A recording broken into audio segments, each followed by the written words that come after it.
Well, the story that caught my eye this week was around Porsche entering the NFT space. Okay, so this is all about collectibles, and the idea is that in January, they will release 7,500 digital tokens that users and holders of these tokens can then customize their own drawing of a 911 using certain themes. And you end up creating a collection of collectibles.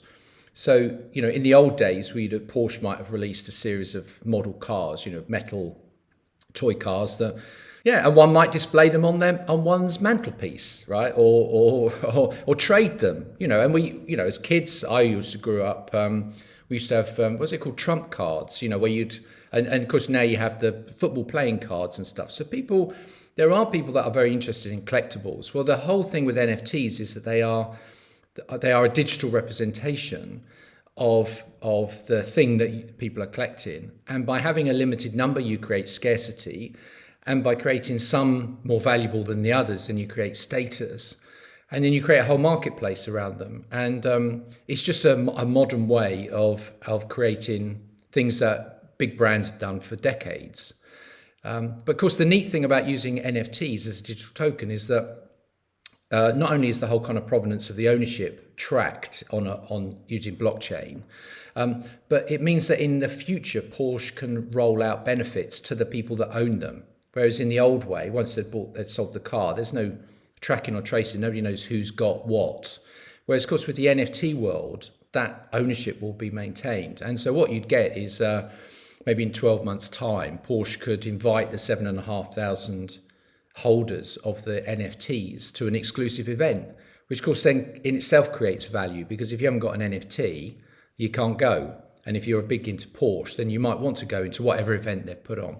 So it's a great way to build loyalty amongst the existing customers, but also create another way of just pushing the brand out to communities. So I was quite interested in that story. When you think about it, I was thinking about this from when I was a boy, and I would, I was into all sorts of things where you'd collect them because you just do. And so now, you imagine pushing this thing out, and you're, a young person, you've got your Porsche NFT, then you're introducing the brand to a new generation in a way that they're not going to see adverts because they're not reading magazines, they're not watching television. But if they push those out through Roblox and other means, then all of a sudden the next generation of Porsche buyers are getting brought into the brand in the same way that we would have done when we were 12 and trading our little dinky toys in the playground at school. So, did you know that Nike sold over $180 million in NFTs last year? Or that Alfa Romeo are using blockchain technology to track the ownership and history of its latest SUV? Or that retail brands like McDonald's, Dolce & Gabbana and Samsung are all playing in the metaverse? Now, it's all true and it's all happening right now. And I'm going to show you how you can stay up to date with it all. But first, let me tell you what's going on. So here's the thing. We are on the cusp of the next generation of the internet. That's not a point of debate anymore. The question is, what will it look like? And the best way to find clues of what's to come tomorrow is to look for the successes happening today. That's why I've been tracking 250 consumer brands and their use cases in NFTs, blockchain, and the metaverse. These global brands are not sitting back waiting to see if these nascent technologies are going to take off. Instead, they're jumping right in there, many with both feet. Now, when I step back and look at the bigger picture, it's clear that the brand strategies for these consumer organizations fall into three categories for why they're going to do this. Number one, to explore new ways to strengthen loyalty and build a sense of community amongst existing customers. Number two, to discover and connect with new customers, opening up whole new streams of revenue they've never reached before. And number three, to reinvent some of the ways they do business, moving to a more automated, better, faster, cheaper way of working. Now, here's the thing. These brands are not messing around, and they're not waiting around either. They see that the next generation of the internet is just around the corner, and they're not going to be left behind. From Adidas to Zara, from airlines to even a zoo, I've documented the projects and use cases for 250 consumer brands, and I've built them into what I believe is the most comprehensive collection of brand strategies for the metaverse. Each brand has its own page listing every use case with articles, press releases, YouTubes and tweets. The collection is being rolled out in 4 drops, and the first drop is live now.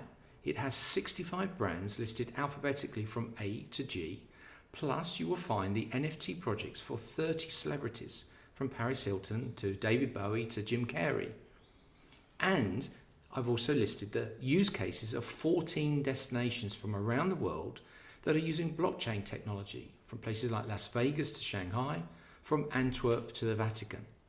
Now, if you are working in the emerging tech space or investing in tomorrow's world, or simply curious and want to know what's happening and what's coming next, this collection has everything you need to know. It's built in Notion and can be accessed via any web browser. All you need is a link, which you can buy on Gumroad. You'll find the link in the comments below. Now, whilst this collection is being rolled out, you can buy your lifetime access to the database now for a 50% discount. Use the code BRAND50, but hurry, because as soon as all 4 drops are done, the discount code will stop working. And if you want to see what you can get inside the database of 250 brand strategies for the metaverse, check out the links to articles that I've written on Starbucks and Adidas. Everything you need to know is in the comments below. Thanks for watching, and remember to join my mailing list for the weekly newsletter on the tech economy. Check out my podcast and give me a like for this video. Till next time, and remember, inside information gives you leverage.